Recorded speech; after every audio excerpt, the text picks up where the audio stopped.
The automatic doors of Harbour Medical Centre slid open. With a quiet whoosh, Natalie Green rushed through them, her 5-year-old son Owen pressed against her side. The boy's face was streaked with tears, his left wrist cradled protectively against his small chest. The antiseptic smell of the hospital hit Natalie immediately, triggering a wave of anxiety that had nothing to do with Owen's injury. "It hurts, Mama," Owen whimpered, his voice small and frightened in the bustling emergency room waiting area. Natalie knelt beside him, brushing his sandy brown hair from his forehead with trembling fingers. "I know, sweetheart. The doctors here are going to make it all better. You were so brave on the playground." The receptionist, a tired-looking woman with glasses sliding down her nose, barely glanced up as Natalie approached the desk. "Name and date of birth, please." "Owen Green, September 14th, 5 years old. He fell from the climbing structure at Riverside Park. I think his wrist might be broken." Natalie's words tumbled out quickly, her mother's instinct making her want to rush through every formality and get her son the help he needed. The receptionist typed slowly, maddeningly slowly, into her computer. "Insurance card." Natalie fumbled through her purse with shaking hands, finally producing the worn card. Every second felt like an eternity while Owen sniffled beside her, trying so hard to be brave. At 5 years old, he was already learning to hide his pain, and it broke her heart. "Room 7. Down the hall, 3rd door on your right. Someone will be with you shortly."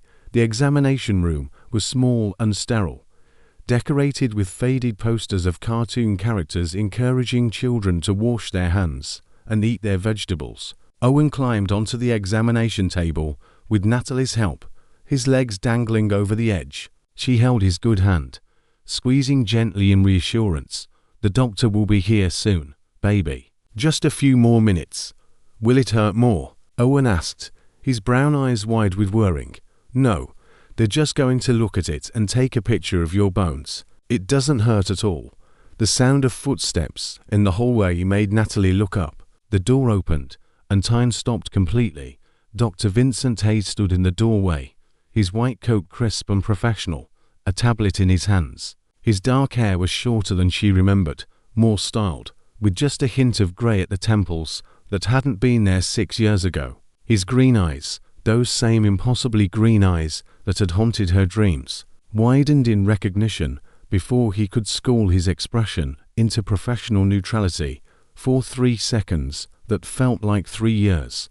Neither of them moved. Neither of them breathed. Vincent's gaze dropped to Owen, and Natalie watched the exact moment comprehension dawned on his face. Owen had Vincent's eyes. Owen had Vincent's smile. Owen had the same small dimple in his left cheek that Vincent's daughter probably would have had, if Vincent had ever stayed long enough to have a family. "Ms. Green," Vincent finally said, his voice controlled, but with an underlying tremor that only someone who had once known him intimately would recognize. "I'm Dr. Hayes. I understand we have a young man here with an injured wrist." Natalie found her voice, though it came out smaller than she intended. "Yes." Owen fell at the playground. He landed on his wrist, trying to reach the top platform. Vincent moved into the room, his movements careful and measured. He pulled a small rolling stool closer to the examination table and sat down, bringing himself to Owen's eye level. The professional mask was firmly in place now, but Natalie could see the tension in his shoulders, the way his jaw tightened almost imperceptibly. "Hey there, Owen. I'm Dr. Hayes, but you can call me Dr. Vincent if that's easier. Can you tell me what happened?" Owen glanced at his mother for permission before answering. When Natalie nodded encouragingly, he spoke quietly. "I was climbing really high. I wanted to touch the top bar like the big kids do, but I slipped and I fell down and my wrist hurt really bad." "That sounds scary. You must be really brave." Vincent's voice was gentle, professional, everything a pediatric emergency physician's voice should be. But Natalie heard the emotion underneath it, the barely contained shock and confusion. He began examining Owen's wrist with careful, practiced hands. Owen winced but didn't pull away. Vincent asked questions about pain levels, about range of motion, all while maintaining that calm, reassuring demeanor that must have comforted countless frightened children. But every few seconds, his eyes would dart to Natalie, questions burning in them so intensely she had to look away. Does this hurt when I press here? A little bit. How about here? More. Vincent nodded, making notes on his tablet. Okay, Owen, I think we need to take an X-ray of your wrist, just to make sure nothing is broken inside. It's like taking a photograph, but instead of seeing your smile, we see your bones. Pretty cool, right? Owen's eyes lit up slightly despite his pain. Really? Can I see the picture? Absolutely. I'll show you exactly what we find. The technician is going to come get you in just a minute, and your mom can go with you. Vincent stood, and for the first time since entering the room, he looked directly at Natalie with full, unguarded intensity. Ms. Green, may I speak with you privately after the X-ray? Just for a moment. It wasn't really a request. Natalie nodded wordlessly. The X-ray technician arrived moments later, a cheerful young woman who immediately put Owen at ease with jokes about superhero bones. As they left the room, Natalie following behind, she glanced back to see Vincent standing perfectly still, staring at the closed door with an expression of such raw emotion that it took her breath away. 20 minutes later, Owen was back in the examination room with a temporary wrap on his wrist and a grape lollipop in his good hand, watching videos on Natalie's phone. Vincent returned with the X-ray results displayed on his tablet. Good news, Owen, your wrist isn't broken, just badly sprained. That means the bones are okay, but the parts that hold them together are a little hurt. You'll need to wear a special brace for about 2 weeks, and then you'll be good as new. Can I still play? Gentle play, yes, but no more climbing tall structures for a little while, okay? Let your wrist heal first. Owen nodded solemnly, already distracted by his video. Vincent turned to Natalie, his professional mask slipping slightly. The nurse will be in shortly to fit the brace and give you care instructions. But Miss Green, I really do need to speak with you, privately. It's important. Natalie's heart hammered in her chest. This moment had lived in her nightmares for 5 years. The confrontation she had carefully avoided by leaving the city, by building a new life, by never looking back. Owen, can you stay here and watch your show for just a minute? Mama needs to talk to the doctor in the hallway. Okay, Mama. The hallway was quieter than the examination room, but not private enough for the conversation they were about to have. Vincent guided her to a small consultation room, 2 doors down, closing the door behind them with a soft click that felt like a death knell. For a long moment, neither spoke. They simply looked at each other, 6 years of silence and hurt and questions hanging in the air between them like smoke. Then Vincent spoke, his voice raw and completely stripped of professional detachment. How old did you say he was? Natalie swallowed hard. 5. His birthday. September 14th. Vincent did the math quickly, his expression shifting from shock to something closer to devastation. That means you were pregnant when I left. Yes.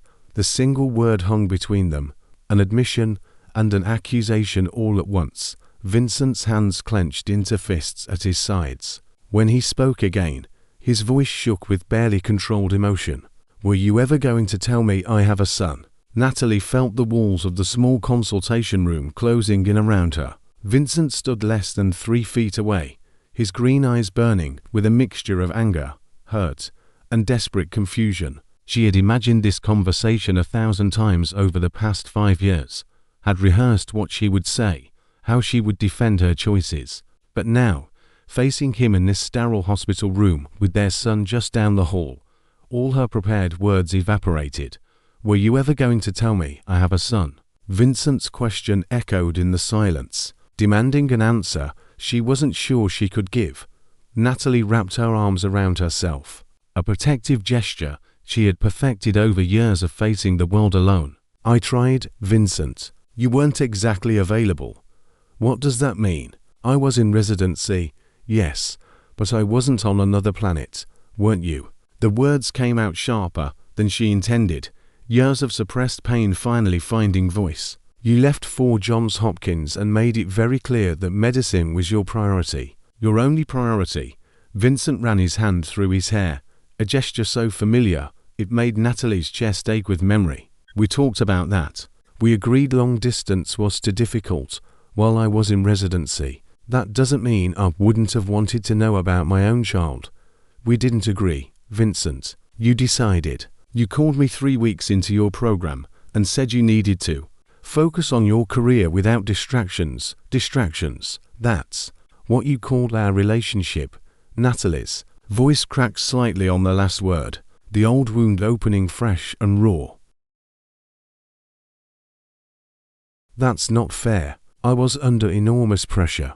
20-hour shifts, constant studying, life and death decisions every day. I needed to give it everything I had, and I needed you. The admission came out quieter than she intended. I found out I was pregnant 2 weeks after you ended things. I was terrified, alone, and the man I loved had just told me I was a distraction he couldn't afford. Vincent's face paled slightly. He sank into one of the plastic chairs, his professional composure finally cracking completely. You should have told me anyway. Regardless of how things ended between us, I had a right to know. Natalie sat down across from him, exhaustion suddenly overwhelming her. I called you, Vincent, 3 times. I never got any calls from you. The first time, your roommate answered. He said you were in surgery rotation and couldn't be disturbed. The second time, you answered yourself. I was going to tell you, but you were rushing to an exam. You said you'd call me back. You never did. Vincent's eyes closed briefly, pain etched across his features. And the third time, you told me you had started seeing someone, a fellow resident. You said it was easier that way, dating someone who understood the demands of the job. You said you hoped I would move on too, that you wanted me to be happy. Natalie's voice was steady now, reciting facts like a witness giving testimony. I was 12 weeks pregnant when you told me you had moved on, so I moved on too. Without you, the silence that followed was heavy with regret and lost possibilities. Vincent stared at the floor, his hands clasped tightly between his knees. When he finally spoke, his voice was barely above a whisper. Rachel, that relationship lasted 4 months. It was a mistake from the beginning. I was trying to convince myself I had made the right choice, leaving you behind. He looked up, meeting Natalie's eyes with an intensity that made her breath catch. I never stopped thinking about you, never stopped wondering what might have been if I had made different choices. Well, now you know what might have been. His name is Owen. He's smart, funny, incredibly kind. He loves dinosaurs and building blocks and stories about space explorers. He asks questions constantly because he wants to understand everything about the world. Natalie's voice softened with love for her son. He's the best thing that ever happened to me, Vincent. The only good thing that came from us. Vincent flinched at that last statement, but didn't argue. Instead, he asked quietly, does he know about me? Does he ask about his father? He knows his father had to leave before he was born. That sometimes adults make difficult choices. I've never spoken badly about you to him, Vincent. Whatever happened between us, I didn't want him carrying that burden. That must have been difficult. You have no idea. Natalie stood, suddenly needing distance between them. Do you know what it's like, raising a child completely alone? No partner to share the sleepless nights. No one to call when he had a fever, and I was terrified something was seriously wrong. No one to celebrate his first words, his first steps, his first day of school. Natalie, I'm sorry. If I had known ... double quotes, but you didn't know. And maybe that's partly my fault too. Maybe I should have tried harder. Should have shown up at your hospital. Should have demanded you listen. But I was 23 years old, pregnant, scared, and heartbroken. I did the best I could with what I had. She turned to face him again. I'd built a life for Owen and me. A good life. We don't need rescuing, Vincent. I'm not trying to rescue you. I'm trying to understand how I have a 5-year-old son I knew nothing about until 30 minutes ago.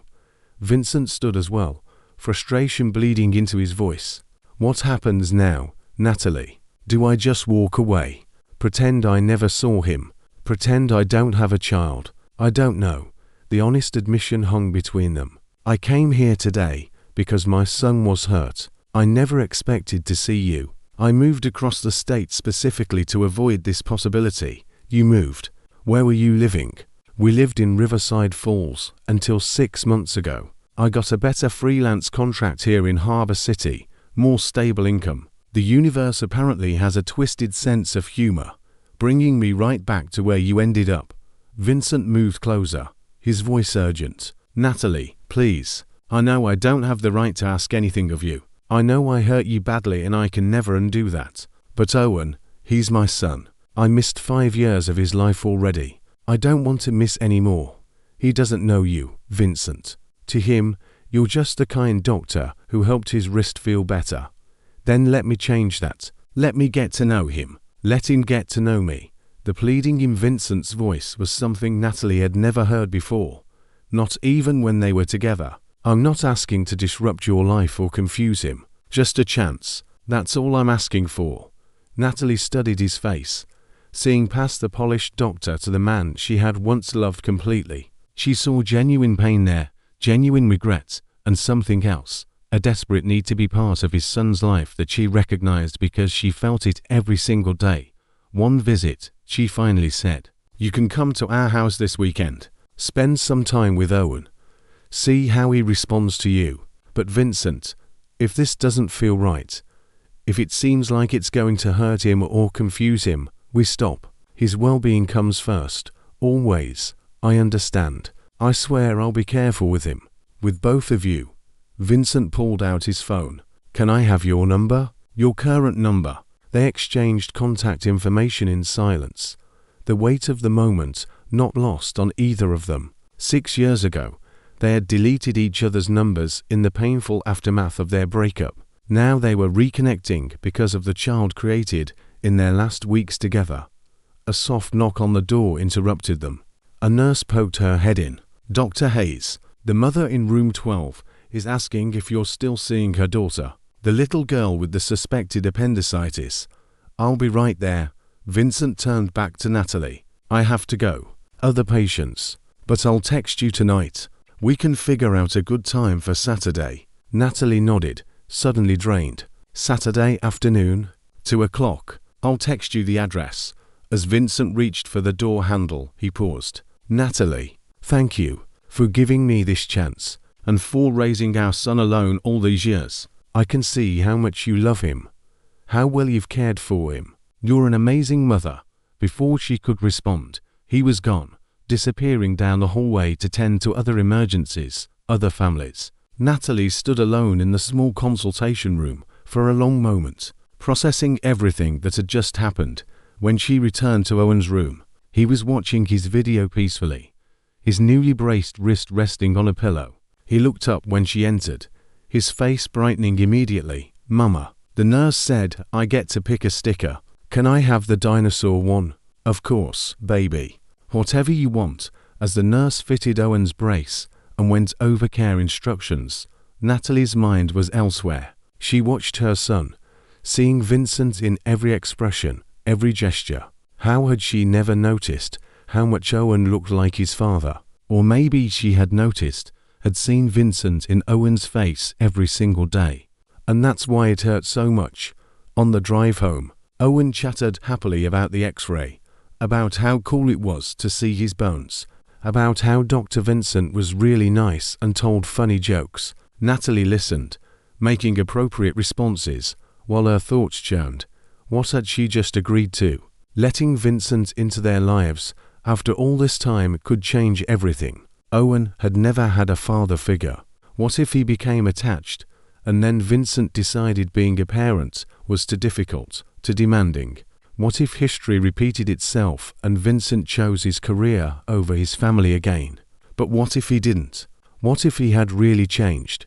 What if Owen deserved the chance to know his father? The questions followed Natalie home, through dinner, through Owen's bath time, through reading bedtime stories. As she kissed Owen goodnight and turned off his dinosaur nightlight, she whispered into the darkness of his room, I hope I'm making the right choice, baby. I hope I'm not about to break both our hearts.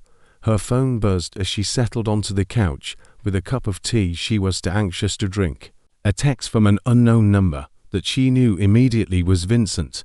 Thank you again for today, for everything. I promise I won't let you down this time. Saturday at 2. I'll be there. Sleep well. Natalie. She stared at the message for a long time before responding simply, "Good night, Vincent." Outside her window, the city lights twinkled in the darkness. Somewhere out there, Vincent was probably lying awake too, processing the revelation that he was a father, thinking about the little boy with his eyes and his smile who he didn't know, but desperately wanted to.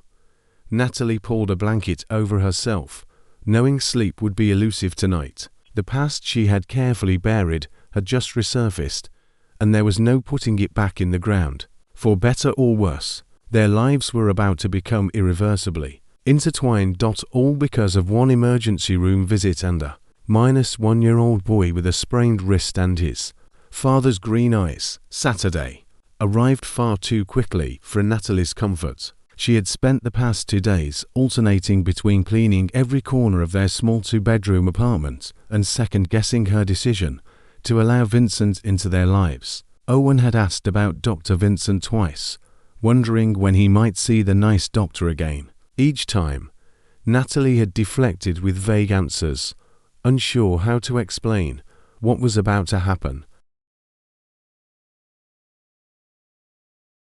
By 1:30 in the afternoon, Natalie had changed her outfit 3 times before settling on casual jeans and a simple blue sweater. She told herself it didn't matter what she looked like, that this wasn't about her and Vincent, but only about Owen. The mirror disagreed, reflecting a woman who was nervous, hopeful, and terrified in equal measure. Owen was playing with his building blocks in the living room, constructing an elaborate tower that seemed to defy physics. His wrist brace didn't slow him down much, though he had complained that morning about it being itchy. "Owen, sweetie, we're having a visitor this afternoon," Natalie said, sitting on the floor beside him. "Is it Aunt Jessica?" Owen asked, concentrating on placing another block. "No, actually it's Dr. Vincent. Remember the doctor from the hospital?" Owen's face lit up immediately. "The nice doctor. Is he coming to check my wrist again?" "Sort of. He wanted to see how you're healing. And he brought you something, really." "What is it?" "I don't know, baby. It's a surprise." The doorbell rang at exactly 2 o'clock, and Natalie's heart leapt into her throat. She opened the door to find Vincent standing there in jeans and a dark green Henley shirt that made his eyes even more striking. He held a wrapped package in one hand and a small bag in the other. Without his white coat, he looked younger, more like the man she had fallen in love with in college. "Hi," he said softly, and she could see he was just as nervous as she was. "Hi, come in." Vincent stepped into the apartment, his eyes immediately scanning the space. Natalie saw it through his perspective, the modest but cozy living room with its slightly worn furniture, the walls decorated with Owen's artwork, the bookshelf overflowing with children's books and dinosaur figurines. This was her life, the life she had built without him, Dr. Vincent. Owen jumped up from his blocks, his face breaking into a huge smile. "Hey there, Owen. How's that wrist feeling?" Vincent knelt down to the boy's level, and Natalie was struck again by how similar they looked. Same eyes, same smile, same way of tilting their heads when they were curious. "It's okay. It itches sometimes, but Mama says I can't scratch under the brace. Wanna see my tower? I made it really tall." "I'd love to see it." Vincent let Owen lead him to the construction site, genuinely admiring the precarious structure. "Wow, this is impressive. You're really good at engineering." "What's engineering?" "Engineering. It means building things, designing things, like buildings and bridges and towers." Owen's eyes went wide. "You mean like a real job?" "Exactly like a real job. Engineers build amazing things all over the world." Natalie watched from the kitchen doorway, her heart doing complicated things in her chest. Vincent was natural with Owen, genuinely interested in what he was saying, patient with his endless questions. This wasn't the performance of someone trying to impress. This was real. I brought you something, Vincent said, holding out the wrapped package. If it's okay with your mom. Owen looked at Natalie hopefully. She nodded, and Owen tore into the wrapping with 5-year-old enthusiasm. Inside was a large book about space exploration with stunning photographs and age-appropriate explanations. Mama, look, it has pictures of Mars. Owen flipped through the pages excitedly. And Jupiter, and the moon. That's a wonderful gift, Vincent. Thank you. Natalie meant it. He had clearly thought about what Owen might like rather than just grabbing something generic. I also brought these. Vincent pulled out a box of cookies from the bag. I wasn't sure if it was okay to bring sweets, but I remember you used to love chocolate chip cookies from Morrison's Bakery. Thought maybe Owen might have inherited that. Natalie's breath caught. Morrison's Bakery was their place, where they used to go every Sunday morning during their college years. The fact that Vincent remembered that he had gone there specifically meant something she wasn't ready to examine too closely. I love cookies, Owen declared. Can I have one, Mama? Please after dinner, baby. But maybe Dr. Vincent wants to stay and have some with us. The invitation surprised her as much as it seemed to surprise Vincent. But Owen was already pulling on Vincent's hand, leading him toward the couch.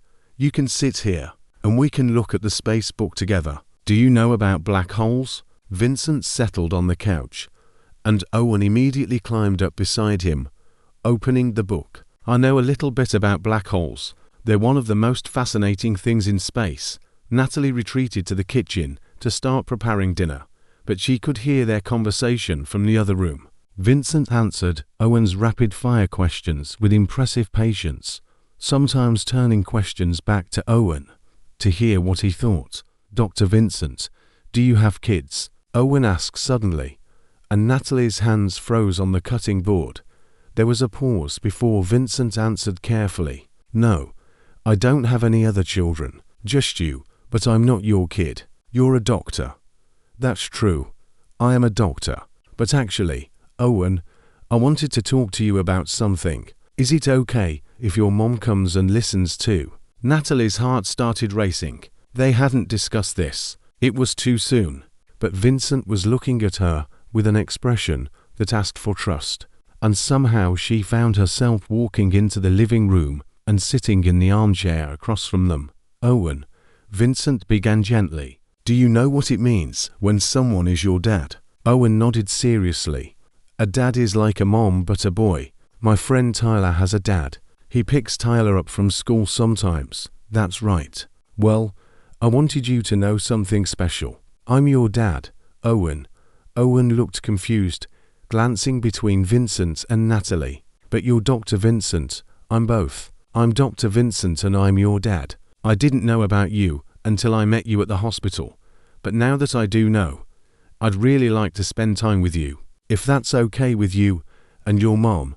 The apartment was silent except for the ticking of the kitchen clock. Owen processed this information with the serious concentration he usually reserved for complex building projects. So you're like Tyler's dad. You're my actual dad. Yes, I am. Why didn't you know about me? Vincent looked at Natalie, silently asking for help. She took a breath and joined them on the couch. Sometimes adults make mistakes, baby. Your dad and I knew each other a long time ago, before you were born. We had to be apart for a while, and some things got confused. But now he knows about you, and he wants to be part of your life. Owen was quiet for another long moment. Then he looked up at Vincent with those identical green eyes. Will you come back? Or will you have to go away again? The question cut through every adult complication straight to the heart of a child's fear.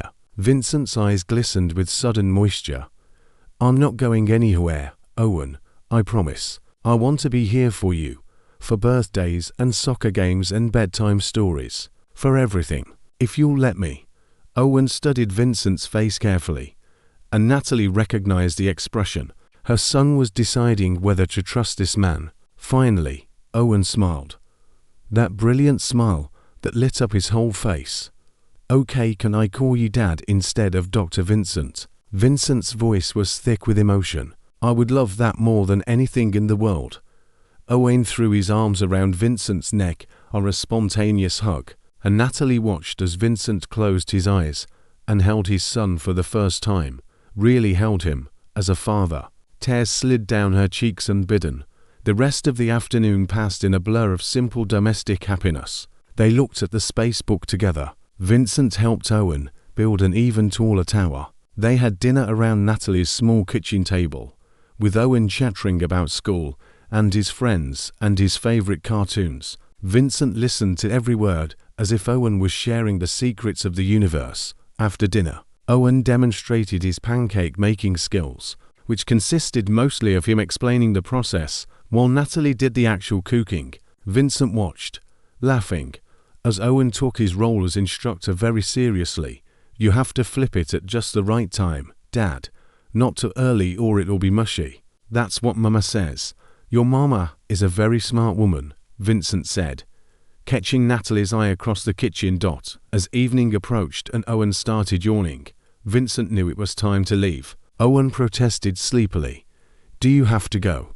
Can't you stay here?" "Not tonight, buddy. But I'll come back really soon. Tomorrow, if your mom says it's okay." "Tomorrow," Owen agreed enthusiastically. "And you can meet my dinosaurs properly. I have 17 of them." 17. That's a serious collection. "I definitely need to meet them all." At the door, while Owen was distracted with getting ready for bed, Vincent and Natalie stood in the quiet hallway. "Thank you," Vincent said softly, "for today, for telling him, for giving me this chance. He's your son too. He deserved to know." Natalie paused. "You were good with him, Vincent. Really good. He's incredible. Natalie, you raised an amazing kid. We'll see how this goes. One day at a time." "One day at a time," Vincent agreed. "But Natalie, I meant what I said. I'm not going anywhere this time. I know I have a lot to prove, but I will prove it, to both of you." After Vincent left, Natalie helped Owen into his pajamas and tucked him into bed. He was still clutching the space book. "Mama, yes, baby. I like having a dad. He's nice, and he thinks I'm smart." Natalie kissed his forehead, her heart full and breaking at the same time. "You are smart, so incredibly smart, and your dad is very lucky to have you. Are you happy, Mama? You look happy and sad at the same time." "I'm happy, sweetheart. Just thinking about a lot of things. Now close your eyes and dream about space." In the darkness of her own room later that night, Natalie lay awake staring at the ceiling. Today had gone better than she could have hoped. Owen had accepted Vincent with the open-hearted trust that children possess. Vincent had been patient, genuine, perfect. So why did she still feel this gnawing fear in her chest? Because she had been here before, she realized. 6 years ago, she had trusted Vincent completely, had believed in their future together, and he had chosen to leave. What if he left again? What if being a father became too demanding, too inconvenient? She could survive another heartbreak. She had done it before. But Owen, sweet, trusting Owen, who now had a father he adored, what would it do to him if Vincent disappeared? Natalie rolled over, hugging her pillow, and prayed she had made the right choice. Prayed that this time, Vincent would keep his promises. Prayed that her son's heart wouldn't be the price of her mistake. 3 months had passed since that first Saturday visit, and Vincent had become a constant presence in Owen's life. True to his word, he showed up consistently, taking Owen to the park, helping with homework, attending parent-teacher conferences alongside Natalie. The apartment now had a drawer with Vincent's clothes, a toothbrush in the bathroom, and his favorite coffee in the kitchen cabinet. Owen had blossomed with his father's attention.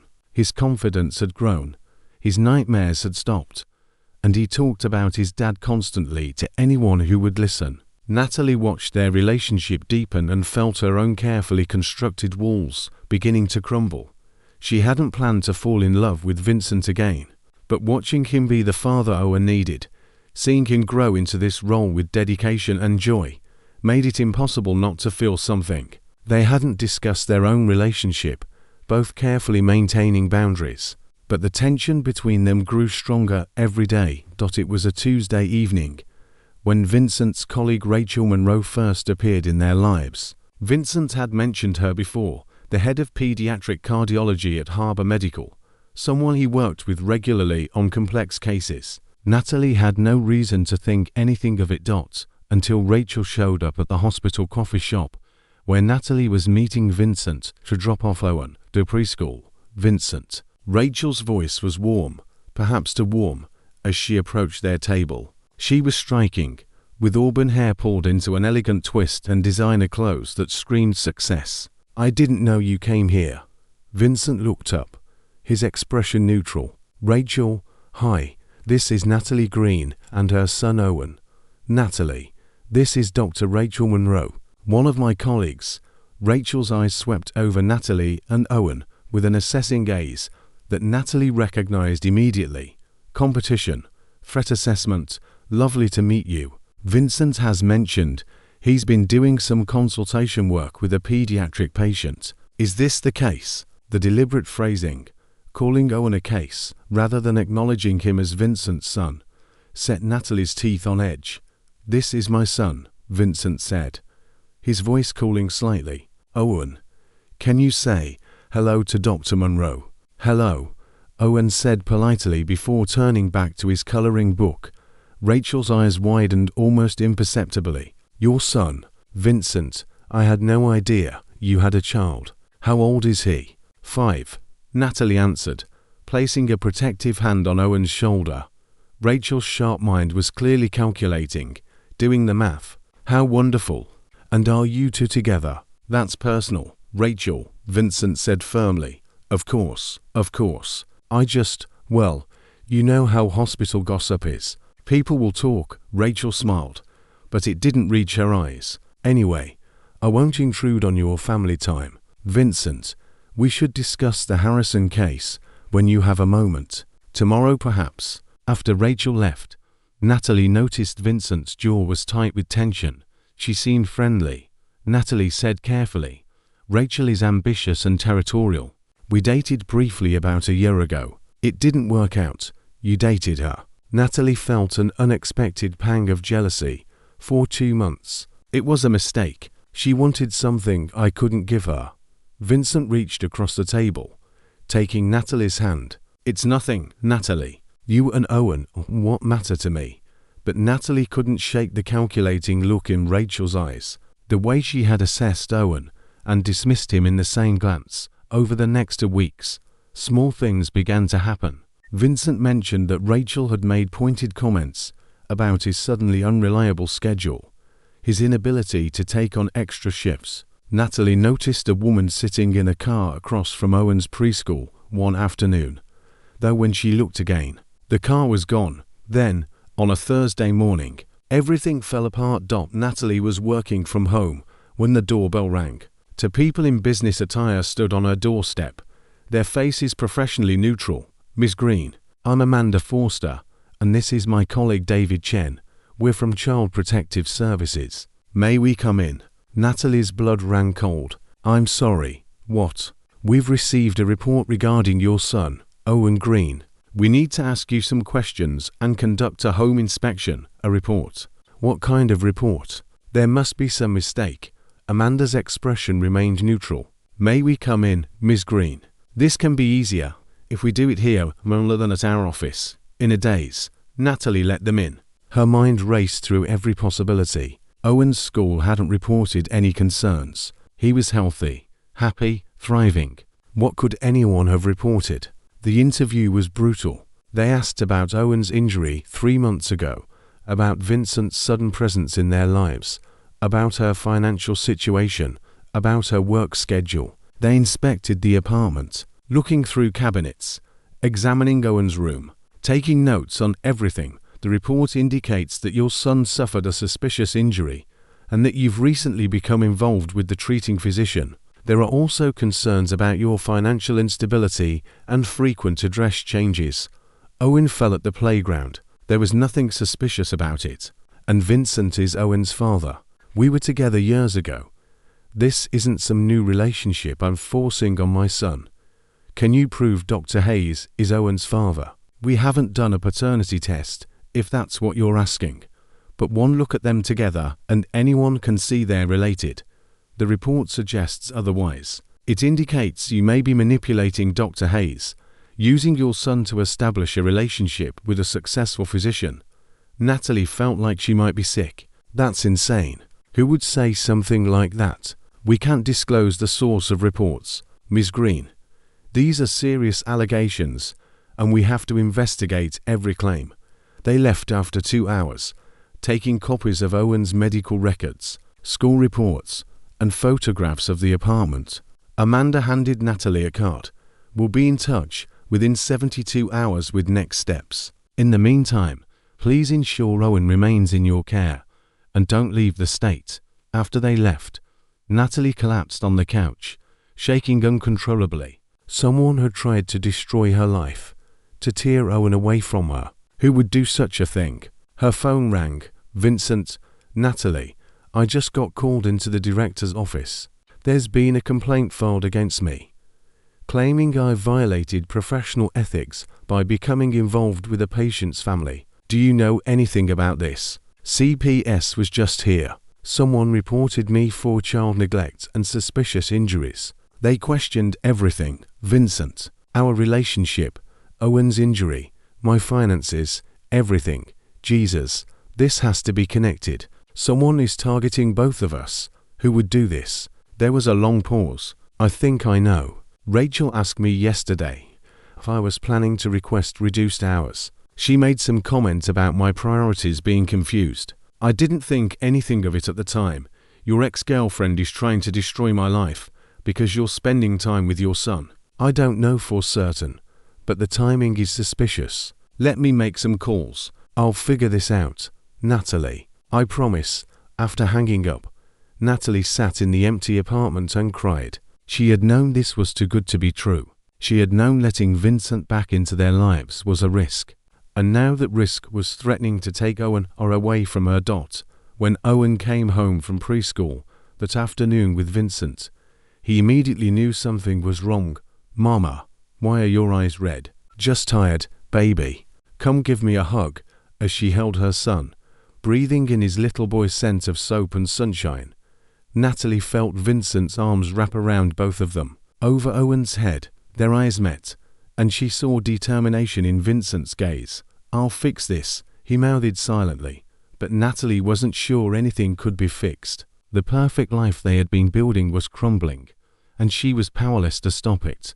That night, after Owen was asleep, Vincent stayed. They sat on the couch in the dark living room, neither knowing what to say. I'm going to find proof, Vincent finally said. If Rachel is behind this, there will be evidence. Emails, phone records, something. And if there isn't, what if she was careful? Then I'll make her confess. I'll record a conversation, whatever it takes. I'm not letting her destroy our family. Natalie, our family. Natalie repeated softly. Is that what we are? Vincent turned to face her, taking both her hands. Yes, maybe it's messy and complicated, and we haven't figured out all the details yet, but yes, you and Owen are my family, and I protect what's mine. In that moment, in the darkness of her living room, with their son sleeping down the hall and their future uncertain, Natalie realized she had never stopped loving Vincent. She had tried to protect herself, had tried to keep emotional distance, but it was impossible. I'm scared, she whispered. Me too. But we're going to fight this together. I'm not leaving, Natalie. Not this time. Not ever.